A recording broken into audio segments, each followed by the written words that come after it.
Right, so Keir Starmer, even when he's trying to convince us all that his party doesn't have a hierarchy of racism, he can't help but prove yet again that it does, all within the space of 24 hours, pretty much. Under what passes for a Labour Party these days, led by a self-confessed Blairite on steroids, as Starmer is, anti-Semitism remains more important than any other form of racism. I've pointed this out before in numerous videos, that the Labour Party complaints page, still to this day, on its official website, has a bespoke section for complaints about anti-Semitism, whereas no other form of racism does. It has to use a generic complaints page. So there's your hierarchy of racism right there for all to see.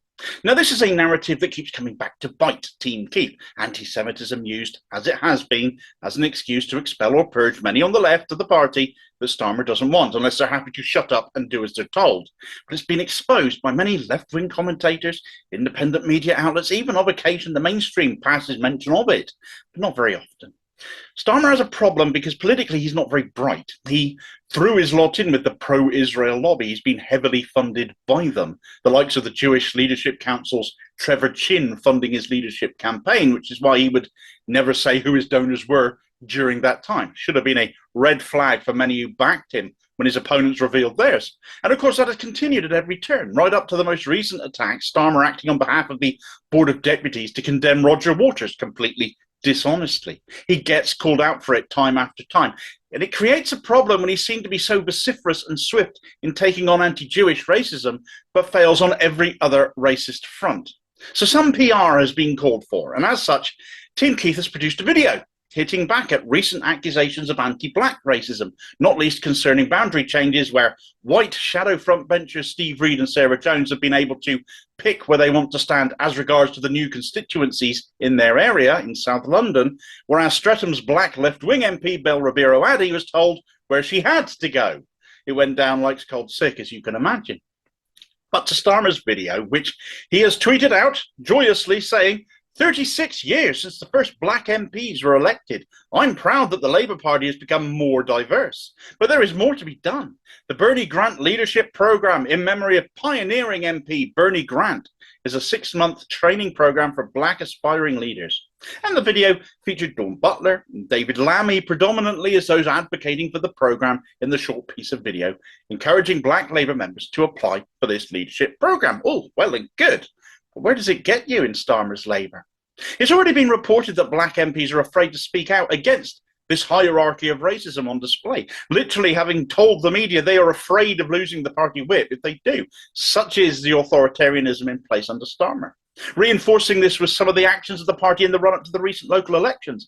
Particularly of note was Leicester City Council, where 19 sitting councillors, disproportionately non-white, that was 40% of Labour's already in place representation on that council, told that they were no longer good enough to stand for Labour, despite Labour and despite Labour doing very well in the local elections. All in all, across the country as a whole, they made no progress percentage-wise, because as much as they did well in some areas, they lost support in areas that they were actually defending, like Leicester, where getting rid of 19 already there or in place, well-known, light local councillors were thrown out. Labour ended up losing 22 seats there, 17 of them to the Tories at that. This is the damage that Starmer's factionalism and the party's now tacit racism is having. The Labour Party misled as it is now. Now, Starmer's words in that tweet, though, let's look back at this tweet a moment. 36 years, he said at the start, since the first black MPs were elected. Actually not true. The first black MP is considered to have been the illegitimate son of a slave-owning Tory MP called John Stewart in the 1800s. But certainly in the modern era, it has been 36 years since the first black MPs were elected. 3 of them in 1987 is what the reference is to. All of them Labour MPs, of course. Paul Boateng, the aforementioned Bernie Grant himself, and Britain's first ever black female MP, whom Starmer hasn't warranted a single mention of in his video, undermining completely his attempt at saying I'm not anti-black, despite my actions speaking louder than words. It's a certain Diane Abbott, of course. He touts the black Labour members' training programme. He touts Labour's history of black MPs, yet omits the fact one of them is one of his current serving MPs, albeit currently suspended over a clumsily worded letter that she had deleted and apologised for within hours. That suspension has now lasted well over a month. You can imagine it'll last probably until Starmer is able to replace her, making a complete mockery of his vainglorious attempt to paint Labour as not racist towards black MPs under his leadership. I mean, if only she'd got drunk and started groping colleagues or making racist comments at journalists, she'd have had the whip back by now, I'm sure. Someone else recently did, didn't they?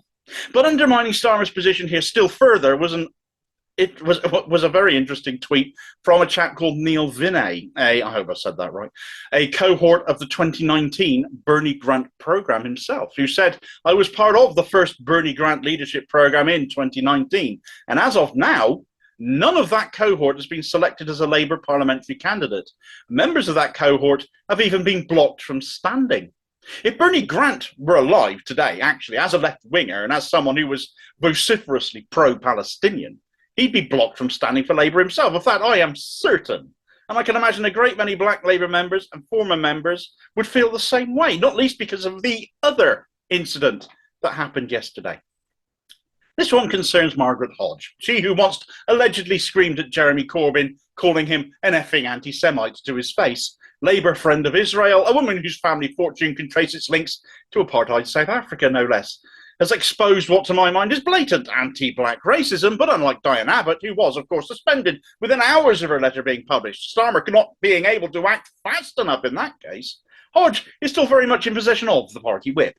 A video clip came out yesterday of Hodge addressing a meeting, and she said at that meeting, if you suddenly find your neighbours have changed, and you suddenly find the food in the shops is different, and you suddenly find the faces in the schools are different, that creates fear. We all have a fear of change, and it's all too easy for the middle classes who don't undergo this sort of change in their environment to be critical of it. And I think very, very strongly, I think if I lived in Barking and Dagenham, I'd have felt that same fear of change. I can only hope the people of Barking and Dagenham are actually looking forward to some change themselves and not fear it as the Barking Dane finally exits as an MP come the next election. What an absolutely disgusting thing to say. The faces in the schools are different and that creates fear. Black or brown-skinned school kids, presumably, are apparently terrifying because what else can she possibly mean by saying that? Going into the shops and different food sends people fleeing, do they match? The only fear of change I have when I go into Tesco's is when they move everything around again and I can't bloody find what I want. The sight of sauerkraut or mango pulp or massive bags of basmati rice don't bother me unless they're now sitting where the baked beans I'm looking for used to be, meaning I now have to hunt the store down looking for them. She makes it about class as well. Oh, it's only we working class that have to fear the changed faces. She's a multimillionaire. She's never been one of us. And when she stood as such an epic obstacle for change in our interest, when she became a key figure in those anti-Semitism smears, the scam, the weaponization of it, she, a Jewish woman at that. Here she is getting away with far more overt racism, but getting away with it intrinsically because for one, she's right-wing, and for two, the hierarchy of racism Starmer presides over means anti-black racism is not as important. A left-wing black woman gets suspended for a clumsy letter, a Starmerite white woman saying far, far worse things has nothing done to her whatsoever. I'll come back to Neil Vinay again for comment on this as well in response to Hodge's video, because he said, to be honest, you only have to look at Margaret Hodge to realise she'd crossed the road from ethnic school kids. You can't argue it, she's not one of us. Given the rancidness that came out of her face hole to an audience very much all white, if different coloured skin scares you, you're a racist, frankly. And in fact, growing up through the 80s, particularly here in Cornwall, as I did, where ethnic minority kids were a rarity, those that were about were the subject of bullying and intimidation because they were different, not the other way around. Starmer needs to get a grip, but he won't. He never does admonish his own faction. Punishment is for the left alone, even on something like this. Labour's bigging up of the Bernie Grant programme is all for show. And Labour clearly is not a place where black and ethnic minority members can feel welcome, especially for as long as he refuses to deal with the language such as that coming out of Margaret Hodge yesterday. And after you've liked, shared and subscribed to the channel, not afraid to call out stuff like this for what it is, that other black MPs shoved out of the way for two white Starmerites, well, you can get the full story on that. Here is my video recommendation amongst hundreds of others for you to peruse whatever your political interest. And I'll see you on the next vid. Cheers, folks.